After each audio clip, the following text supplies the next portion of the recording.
G'day guys, this is Kumar from Aussie Azure Tech here. Welcome to another day where I show you some cool stuff in Azure. So let's get started. Previously, we used service principals to authenticate with all of the Azure resources from Azure DevOps. Because we're using service principals, we have to rotate our secrets, a lot of management overheads. So instead of that, let's go with managed identities so that we really don't have to ever worry about rotating secrets ever again. Think of managed identities as a managed service from Microsoft that provides identity access to all of our applications. So now we have a secure way to authenticate without ever using secrets or passwords. And now we have a zero trust Azure DevOps environment. Let me just outline a couple of stuff that we're going to be doing at a high level. So first, what we're going to be doing is we're going to be creating a user-defined managed identity in Azure. And finally, we finish up with configuring the service connection and the managed identity. The way we are going to achieve this is by configuring a user managed identity, and we're going to have it trust our external identity provider. In this case, it's going to be Azure DevOps.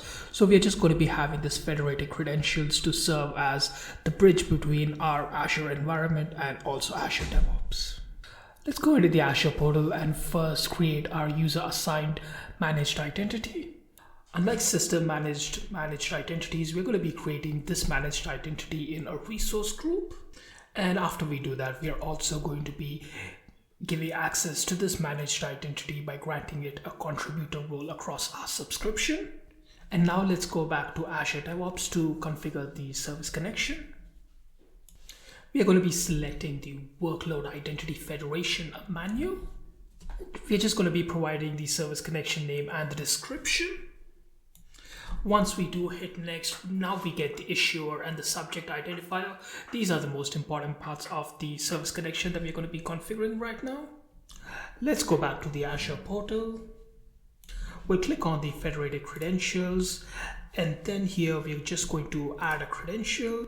We're going to be selecting the last option where we configure an identity managed by OpenID Connect.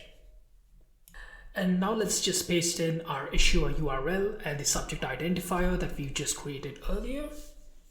We're going to be leaving everything else as default and just providing a credential name. And we're just going to hit add after that.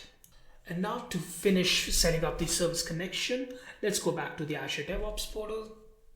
We're going to be popping the subscription ID, the name, and the service principal ID that we've created earlier from our managed identity, and just the tenant information. And now let's just verify and save those credentials. And now we can start using them in our pipelines.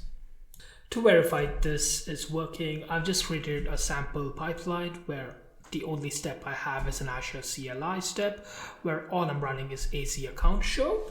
And now we can see that everything is working as expected. So now you know how to use a managed identity in your Azure DevOps pipeline.